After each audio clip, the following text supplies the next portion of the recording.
ভাই ভাই, কি হলো রে? চালে একটা পাখি বেটে ছটফট করছে, তুমি তাড়াতাড়ি চলো, নাহলে মরে যাবে। ঠিক আছে চ। কি গো, তুমি কোথায় যাচ্ছ? হ্যাঁ আমি এখন আসছি। জামাই জামাই, আমি তো করে বলেছি এরকম পাগলা ছেলের সাথে বিয়ে দিও না। আমার কথা তো শুনলি না, এবার দেখো কি করবা।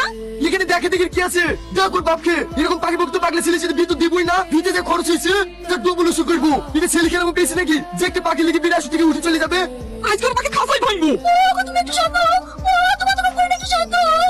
এই মানুষ তুমি রাজু থেকে পানি কিছু খেলে তাই বল। তুই আসছি, তোর কিছু বলি রে? এই দেখো আব্বা, আমি না গেলে এত সুন্দর পাখিটা মরে যেত। এই পাখি মারলো তো তোর কি হবে? তুমি জানি তুমি মেরে নাকি ছাড়ো ছাড়ো। মরু, ওরকম ছেলে থাকার থেকে না থাকাই ভালো। সারাদিন পাগলার মতো পাখির পেছনে ছুটে ছুটে বেড়াবে আর আমাকে অপমান শুনতে হবে। তুই এই পাখিটা লেগে বিরাশ থেকে উঠে আসছিল, তোর এই পাখিটা কি আগে শেষ করবো? এই স্যার,